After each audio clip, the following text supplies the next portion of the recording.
65 പ്രകാശവർഷങ്ങൾക്കകലെയുള്ള ഒരു ഗ്രഹമാണ് HD 189. നീല നിറമായതുകൊണ്ട് ഇതും നമ്മുടെ ഭൂമിക്ക് സമാനമായ ഗ്രഹമാണെന്ന് തോന്നിയാലും ഈ നീല നിറത്തിനു പിന്നിൽ യഥാർത്ഥത്തിൽ ഒരു ഭയാനകമായ രഹസ്യമുണ്ട്. അതെന്താണെന്നാൽ ഈ ഗ്രഹത്തിലെ മഴയാണ്. മഴയെന്ന് പറയുമ്പോൾ ജലമല്ല, മറിച്ച് ഗ്ലാസ് കഷണങ്ങളുടെ മഴയാണ് ഇവിടെ പെയ്യുന്നത്. ഈ ഗ്രഹത്തിന്റെ നീല നിറം വരുന്നത് ശരിക്കും അന്തരീക്ഷത്തിലെ മേഘങ്ങളിലുള്ള സിലിക്കേറ്റ് പദാർത്ഥങ്ങളിൽ നിന്നുമാണ്. ഈ സിലിക്കേറ്റ് പദാർത്ഥങ്ങൾക്ക് കണ്ടൻസേഷൻ സംഭവിക്കുമ്പോൾ അതികഠിനമായ അന്തരീക്ഷ സമ്മർദ്ദവും താപനിലയും കാരണം അത് ഗ്ലാസ് കഷണങ്ങളായി മാറും. ഈ ഗ്ലാസ് ആണ് അവിടെ മഴയായിട്ട് പെയ്യുന്നത്. ഇതിനു പുറമെ ഇവിടെ 2 km/s വേഗതയിലാണ് കാറ്റ് വീശുന്നത്.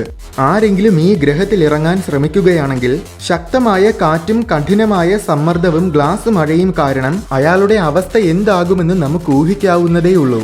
ചുരുക്കത്തിൽ വഴി മാറി അബദ്ധത്തിൽ പോലും ഈ ഗ്രഹത്തിൽ ആരും പോകരുത്.